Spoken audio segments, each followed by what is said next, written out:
Hi guys, and today's topic is going to be on the Titanic, and we're going to be looking at how it struck the iceberg and how it sank to the bottom of the Atlantic Ocean.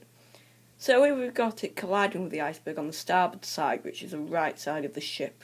Now the rivets in the side of the ship on the starboard side are very weak and are popping like party poppers. So, sorry if I'm wobbling a bit. So, as it turns to port to avoid the propellers at the back hitting the iceberg, you can see the rivets here. The rivets here are popping like party poppers because of the iceberg collision. So, as we see it turning to port, so the propellers don't collide with the iceberg as well as the front of the ship, which is the bow, we see chunks of ice falling from the iceberg, which the Titanic just hit. Now, as you can see, only 10% of the iceberg is visible above the water, while the other 90% is below the water. So, as the engines begin to stop, 5 compartments in the bow are flooded.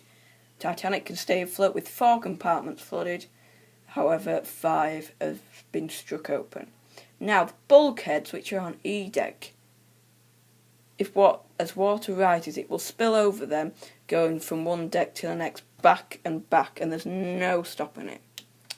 Okay, so as some of the lifeboats are lowered away, not many people panic that the ship's sinking.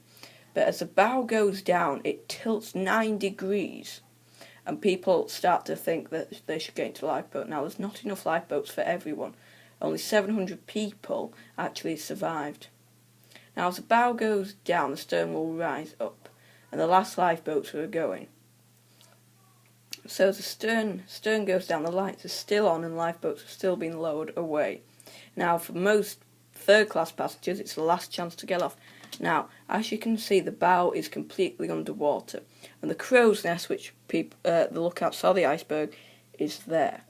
Okay, and soon the funnel here, these funnels here, will collapse at their base. So, as the funnels collapse out of their base and into the water, the stern rises higher, and the lights will go out in a few minutes. So, the lights have gone out, and the stern's getting very high, slow at first and faster. Now, as you can see, just before there, that's a very high. That's a very high bottom going in the air, and that's 30,000 tons up in the air, and the hull's not designed to deal with that pressure. So what happens is she splits right down to the keel, and the stern falls back level, and as the bow sinks, it pulls the stern vertical and finally detaches. Now the bow goes down like a torpedo, planing away, going 20-30 knots until it hits the ocean floor. So, going straight down and then flattens out and nearly goes straight down. Now, what the stern does now is almost go straight up. Just as it goes underwater, it sinks straight down.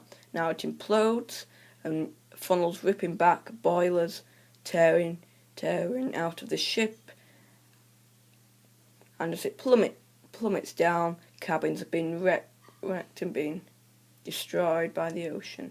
So as you can see, there's water coming out, the whole pressure water coming out. Okay, as the bow planes away, it lands, and the hydraulic water there flattens the ship.